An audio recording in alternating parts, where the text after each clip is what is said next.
La Voz de América presenta.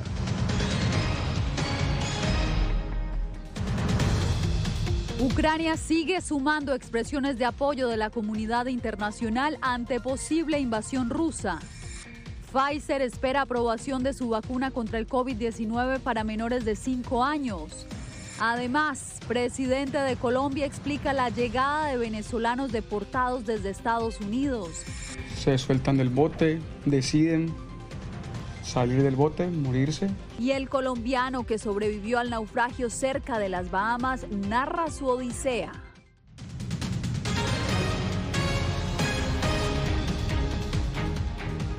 ¿Qué tal? Bienvenidos al Mundo al Día. Los ojos del mundo siguen puestos en Ucrania. Su presidente Volodymyr Zelensky recibió este martes una nueva expresión de solidaridad internacional ante la posibilidad de una invasión rusa. Esta vez fue del primer ministro británico Boris Johnson. Nos conectamos a esta hora en Kiev con nuestro corresponsal de la agencia de prensa asociada, Philip Crowder. ¿Cómo ven ambos mandatarios la situación en la frontera entre Ucrania y Rusia, Philip? Pues lo más sorprendente de su aparición conjunta aquí en Kiev fue cómo usaron el tiempo futuro y no el condicional cuando hablaban de la guerra.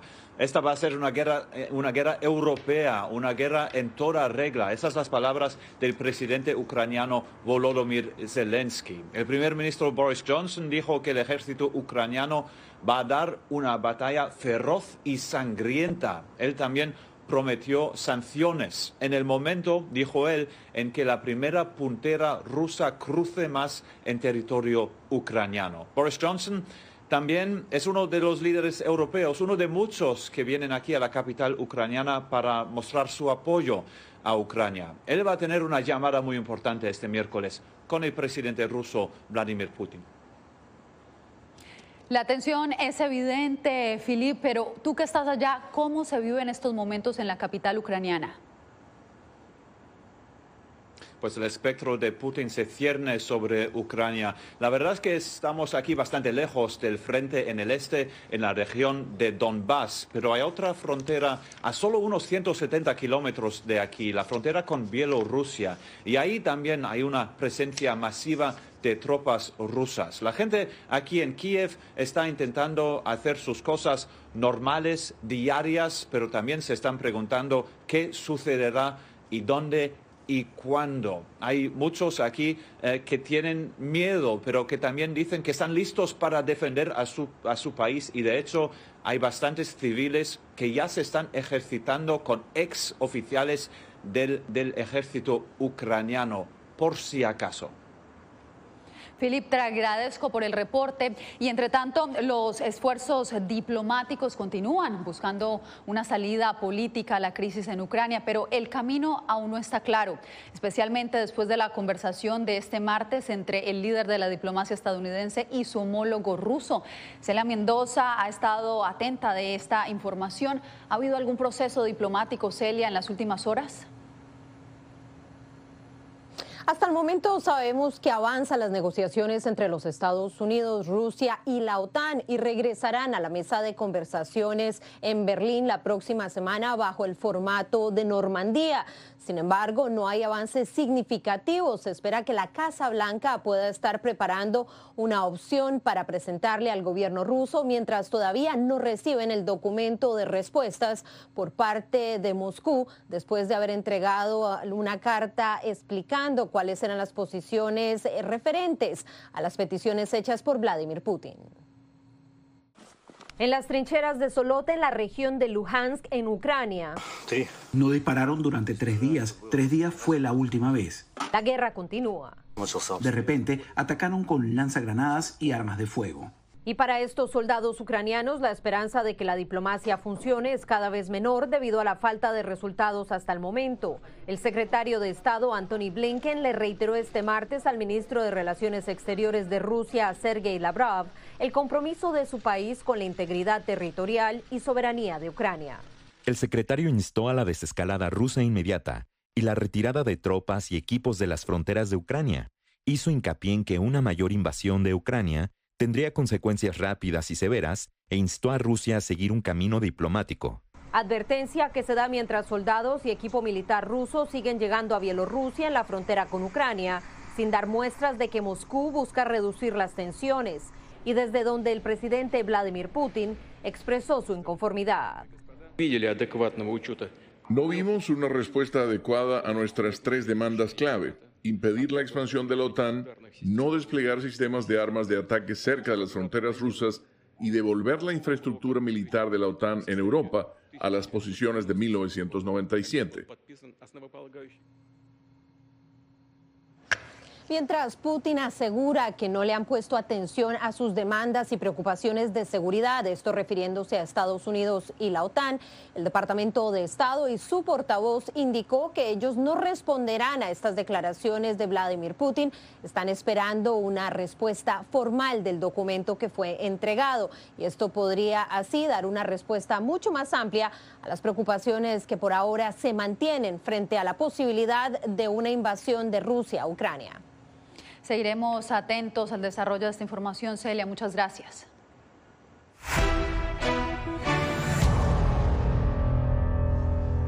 Hace pocos minutos, la farmacéutica Pfizer solicitó al gobierno estadounidense autorización para inmunizar a niños menores de 5 años contra su vacuna contra el coronavirus. Jacopo Luzzi nos da detalles.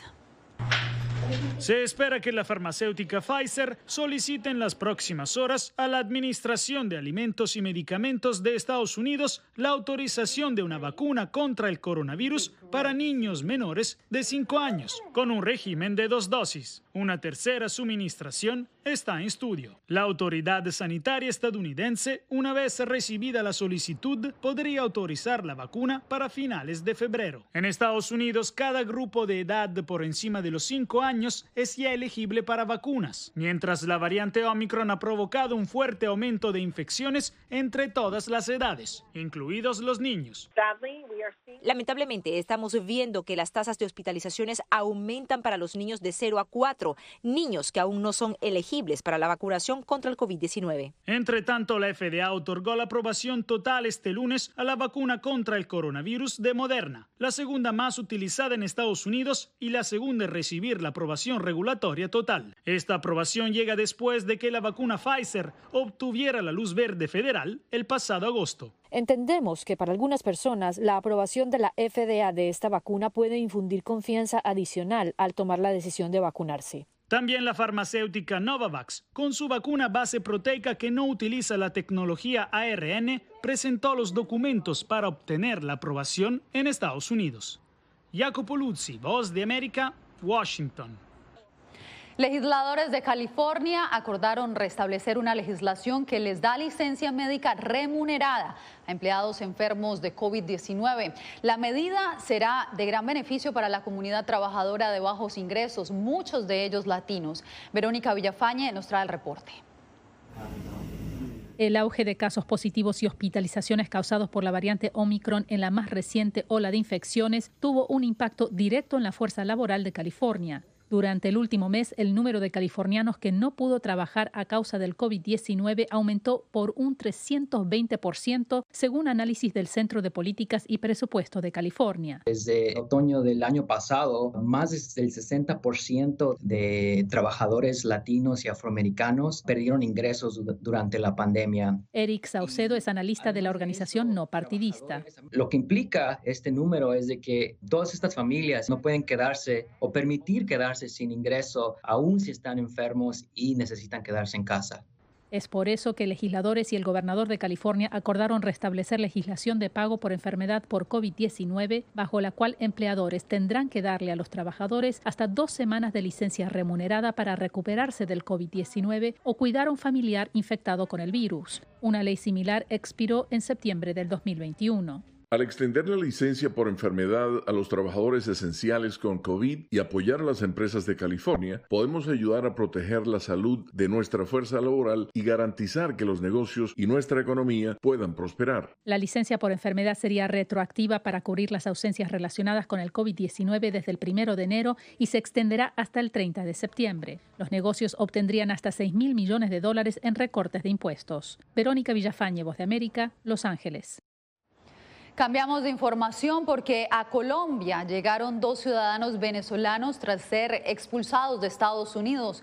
Jair Díaz nos reporta que el gobierno estadounidense ya anunció que estas deportaciones ocurrirán de manera rutinaria. El presidente Iván Duque dijo que los venezolanos deportados a Colombia desde Estados Unidos son personas que aprovecharon su estatus migratorio en Colombia para llegar de forma ilegal hasta el país norteamericano. Este caso de las deportaciones se está tratando de personas que tenían estatus migratorio en nuestro país y que aprovechando ese estatus migratorio trataron de entrar ilegalmente a territorio de los Estados Unidos. Por eso se están deportando a Colombia. En un comunicado, el Departamento de Seguridad Nacional de Estados Unidos aseguró que las deportaciones se harán de manera regular y serán operadas por el Servicio de Inmigración y Control de Aduanas. De conformidad con la Orden de Salud Pública del título 42 de la CDC, el Departamento de Seguridad Nacional se compromete a garantizar que cada migrante encontrado sea procesado de manera segura, ordenada y humana. Entre tanto, el presidente Duque realizó un llamado al mundo a solidarizarse con los venezolanos, resaltando que Colombia ha sido un aliado estratégico en la crisis humanitaria y migratoria. Porque son personas que están huyendo del oprobio, de la mayor violación flagrante de derechos humanos que haya visto el continente en mucho tiempo. Según Migración Colombia, el Departamento de Seguridad Nacional de Estados Unidos devolvió a 2 ciudadanos venezolanos a Colombia, donde habían residido anteriormente. Jair Díaz, Voz de América, Bogotá. Tras ver morir a su hermana y casi 40 personas, el único sobreviviente del naufragio cerca de las Bahamas habló de su drama y del inicio de sus trámites migratorios en Estados Unidos. José Pernalete nos trae la historia. Juan Esteban Montoya, único sobreviviente del naufragio cuya embarcación transportaba 40 personas, ofreció detalles sobre su agonía luego de que el 22 de enero zozobrara el barco tras partir de las Bahamas hacia Estados Unidos. Después de que el bote se voltea, más o menos unas 15 personas se agarran del bote, de las partes del bote, de las partes del motor. En mi caso yo estaba agarrado de la parte del motor. La noche antes de mi rescate es donde yo subo a pues donde me encuentran, donde está la foto. Pero la mayoría del tiempo estuve abajo en el agua. El joven de 22 años se reencontró con su madre, quien reside en Houston, Texas. La hermana menor de Juan, María Camila, de 18 años de edad, iba a bordo del barco. No sobrevivió a la travesía. La pérdida de mi hija es algo demasiado grande, demasiado fuerte, pero con la fe y la esperanza. Y todo esto fue lo que logró que mi hijo saliera con vida de esta gran tragedia. Juan, así como su familia, son oriundos de Colombia. Confirmó que en el bote venían adultos y niños, personas de República Dominicana, Bahamas, Haití y Jamaica. En su testimonio, el joven relata cómo poco a poco las víctimas se iban desprendiendo de la embarcación. Van muriendo, se sueltan del bote, deciden salir del bote, morirse, suicidarse, y eso es lo que sucede. El sobreviviente dijo que el mismo día de zarpar, la embarcación colapsó por fallas en los motores. José Pernalete, Voz de América, Miami. Más adelante aumenta el número de fallecidos tras deslave en Quito. Volvemos con los detalles.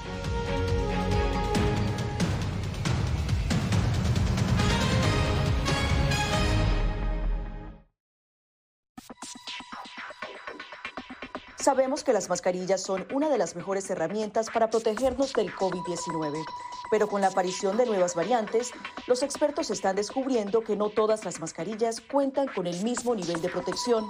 Las mascarillas de respiración, como por ejemplo la N95 y la KN95, son las que brindan el máximo nivel de protección contra todas las variantes de COVID-19.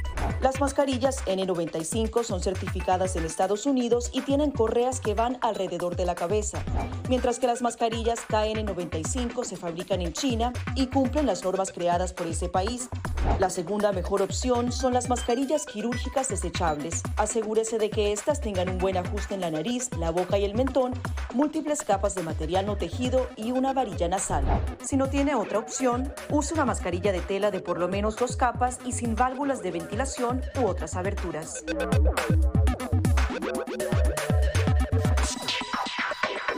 Antes de tocar la mascarilla, límpiese las manos con un desinfectante a base de alcohol o con agua y jabón y compruebe que la mascarilla no tenga roturas o agujeros. Para una mascarilla de tela, ajústela de manera que cubra la boca, nariz y barbilla sin dejar huecos a los lados y coloque las tiras por detrás de su cabeza o de sus orejas. Para una mascarilla médica, verifique que el lado de la mascarilla corresponde a la parte superior. Este suele ser el lado que tiene la tira de metal. Determine cuál es la parte interior, normalmente la parte blanca. Ajústese la mascarilla en la cara de modo que cubra la nariz, boca y barbilla, asegurándose una vez más de que no haya huecos entre su cara y la mascarilla. Coloque las tiras por detrás de su cabeza u orejas y ajuste la tira de metal para que se amolde a la forma de la nariz. Finalmente, antes de quitarse la mascarilla, lávese las manos con un desinfectante a base de alcohol o con agua y jabón.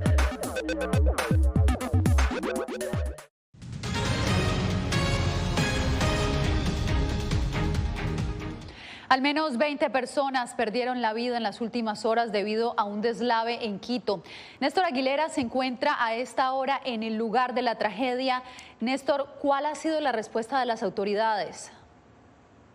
Yasmín, un intenso trabajo desarrollan desde ayer diversos organismos municipales y del gobierno central luego de un aluvión ocurrido justamente en horas de la tarde en el sector de La Gasca, desde donde originamos de esta señal, que está localizado también en las faldas del volcán Pichincha. La fuerza del agua, acompañada por árboles, lodo y piedras, se llevó todo por delante, poniendo en peligro la vida de decenas de personas que se han ubicado a lo largo de la ruta por donde circuló el agua acompañada de estos elementos. Escuchemos de inmediato uno de los testimonios que recogimos a lo largo de esta jornada acá en esta zona. De la quebrada Santa Clara bajó un gran flujo de lodo lleno de escombros, rocas, basura, impactó a 3 casas y las ha destruido, arrastró vehículos que estaban esperando, esta vía es muy transitada, vehículos que estaban esperando el cambio de la luz del semáforo y más abajo una cancha donde la gente practicaba vóley. A través de las redes sociales se advirtió la magnitud de este hecho. Y es importante también mencionar, La Voz de América recogió el testimonio del señor Patricio Sanguña, uno de los ciudadanos más afectados debido a la destrucción de su vivienda. En realidad fue algo terrorífico, fue terrible, fue espantoso, porque yo tenía estacionada mi camioneta ahí, se la llevó, se arrastró y se encuentra a 5 cuadras. Y era un nivel de 3-4 metros de lodo, con piedras, con árboles que venían y se estrellaron contra la vivienda, como usted ve, que les afectaron enormemente las viviendas. Yasmín, le voy a pedir a mi camarógrafo brevemente que me apoye con las imágenes que vemos a mis espaldas. El lugar desde donde originamos esta señal era un parque, digo era porque ha quedado prácticamente cubierto en su totalidad por lodo, piedras, palos y todo tipo de objetos que vinieron desde zonas más altas. También podemos advertir 24 horas después que siguen desarrollándose las tareas para restituir el fluido eléctrico en esta zona, así como también la limpieza de las viviendas, de las residencias que han sido más afectadas. En algunos casos, el lodo y el material alcanzó por lo menos los 2 y 3 metros de altura. En cuanto tiene que ver al balance oficial de víctimas mortales, hacia las 15:30 el municipio de Quito informó que se trata de 23. Existen 47 personas heridas y asimismo 23 personas se encuentran desaparecidas. Dramática situación, Néstor. Muchas gracias por el reporte. Bien, y entre tanto, en Costa Rica, 2 activistas a las que el gobierno de Daniel Ortega despojó de su nacionalidad nicaragüense cuestionan la naturalización de 2 expresidentes salvadoreños prófugos de la ley en su país. Donaldo Hernández nos informa. Ana Quiroz aún no se adapta a vivir de forma permanente en su natal Costa Rica, a pesar que ya transcurrieron 3 años desde que la despojaron de su nacionalidad nicaragüense, que había adquirido hace 25 años por su dedicación a la defensa de los derechos de las mujeres. A personas como a mí nos niegan la posibilidad de seguir en el país en primer lugar y de tener la nacionalidad que escogimos. Carmela Monterrey, presidenta de Ciudadanos por la Libertad, el último partido político opositor eliminado, corrió con la misma suerte de Quiroz. En agosto de 2021 le revocaron su nacionalidad y ahora vive en Costa Rica como ciudadana estadounidense. Nosotros no sabemos si vamos a poder regresar a Nicaragua ni cuándo. Ambas mujeres denuncian que el gobierno de Daniel Ortega les revocó la nacionalidad por su condición de opositoras. También critican que mientras a ellas se les despoja de la nacionalidad, presuntos prófugos de la justicia salvadoreña han sido naturalizados nicaragüenses. Realmente Nicaragua se ha convertido en un refugio de criminales, como es el caso de Funes, de su familia, de Sánchez Serén. El gobierno de Nicaragua ha defendido la nacionalización de los expresidentes salvadoreños. Sin embargo, defensores de derechos humanos critican la postura del gobierno. Se ha tomado como esa práctica, no como personas solicitantes de asilo en Nicaragua, solicitantes de refugio, sino como una protección a estas personas que son buscadas internacionalmente. Mientras, Ana y Carmela no dejan morir la esperanza de poder regresar a tierra nicaragüense. Donaldo Hernández, Voz de América. En breve, arrecian las amenazas y hostigamientos contra periodistas en Venezuela.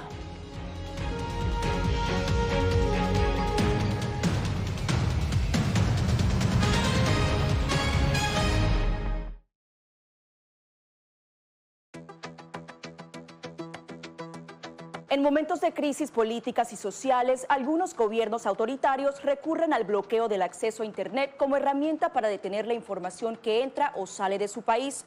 No obstante, existen algunas alternativas que te ayudarán a continuar conectado a la red a pesar de la censura oficial. Una de las más efectivas es el VPN o red virtual privada por sus siglas en inglés. La VPN pretende simular que la persona está en otro lugar del mundo y no en el país que esté restringiendo el acceso a Internet, de manera que es incapaz de detectar esa conexión interna y así se puede utilizar Internet con normalidad. Las ofertas de VPN en el mercado son muchas y las puedes buscar escribiendo las iniciales VPN en los motores de búsqueda, pero es importante descargarla o adquirirla antes de perder la conexión al Internet. Aquí te ofrecemos algunas opciones.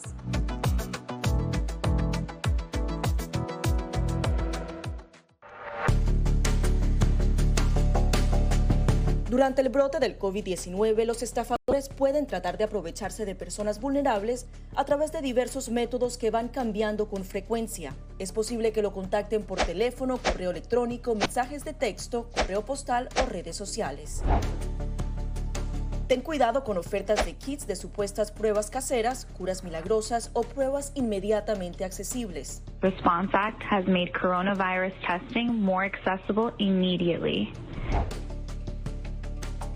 Tras un desastre, organizaciones caritativas falsas aparecen afirmando que tienen vínculos con otras reales. Siempre verifica que la organización sea legítima. Alguien que asegura que trabaja en el gobierno puede pedirte tu información personal o intentar cobrarte cuotas falsas para así ingresar tu cheque de estímulo.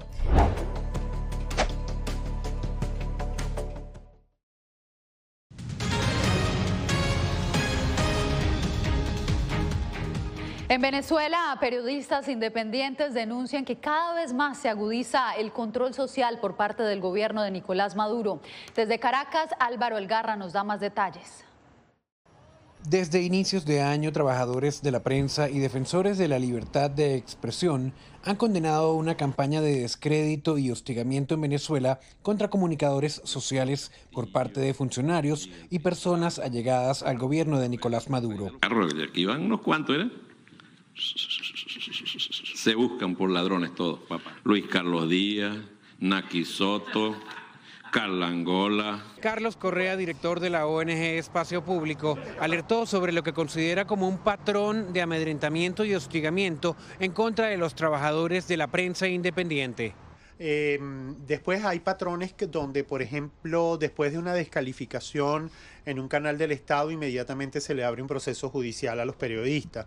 Entonces es un patrón y es una política de Estado. La activista de derechos humanos Elsa Solórzano expresó su solidaridad ante lo que considera ataques hacia algunos comunicadores.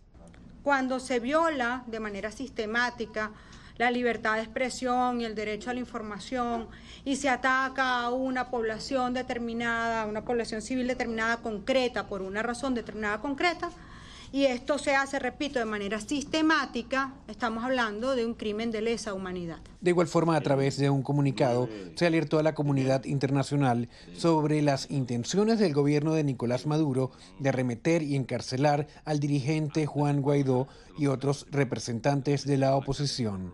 Álvaro Algarra, Voz América, Caracas.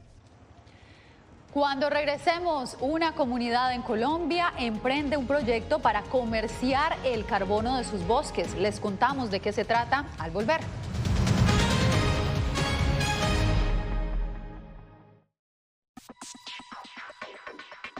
Sabemos que las mascarillas son una de las mejores herramientas para protegernos del COVID-19, pero con la aparición de nuevas variantes, los expertos están descubriendo que no todas las mascarillas cuentan con el mismo nivel de protección. Las mascarillas de respiración, como por ejemplo la N95 y la KN95, son las que brindan el máximo nivel de protección contra todas las variantes de COVID-19. Las mascarillas N95 son certificadas en Estados Unidos y tienen correas que van alrededor de la cabeza, mientras que las mascarillas KN95 se fabrican en China y cumplen las normas creadas por ese país. La segunda mejor opción son las mascarillas quirúrgicas desechables. Asegúrese de que estas tengan un buen ajuste en la nariz, la boca y el mentón, múltiples capas de material no tejido y una varilla nasal. Si no tiene otra opción, use una mascarilla de tela de por lo menos 2 capas y sin válvulas de ventilación u otras aberturas.